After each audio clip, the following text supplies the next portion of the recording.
أعوذ بالله من الشيطان الرجيم. بسم الله الرحمن الرحيم. يا أيها الناس اتقوا ربكم الذي خلقكم من نفس واحدة وخلق منها زوجها وبث منهما رجالا كثيرا ونساء، واتقوا الله الذي تساءلون به والأرحام، إن الله كان عليكم رقيبا. وآتوا اليتامى أموالهم ولا تتبدلوا الخبيث بالطيب ولا تأكلوا أموالهم إلى أموالكم إنه كان حوبا كبيرا. وإن خفتم ألا تقسطوا في اليتامى فانكحوا ما طاب لكم من النساء مثنى وثلاث ورباع، فإن خفتم ألا تعدلوا فواحدة أو ما ملكت أيمانكم ذلك أدنى ألا تعولوا. وآتوا النساء صدقاتهن نحلة، فإن تبن لكم عن شيء منه نفسا فكلوه هنيئا مريئا.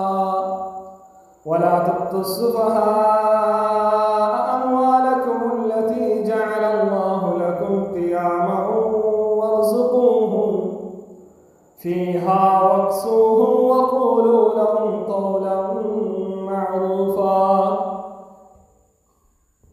وابتلوا اليتامى حتى إذا بلغوا النكاح، فإن آنستم منهم رشدا فادفعوا إليهم أموالهم ولا تأكلوها إسرافا وبدارا أن يكبروا.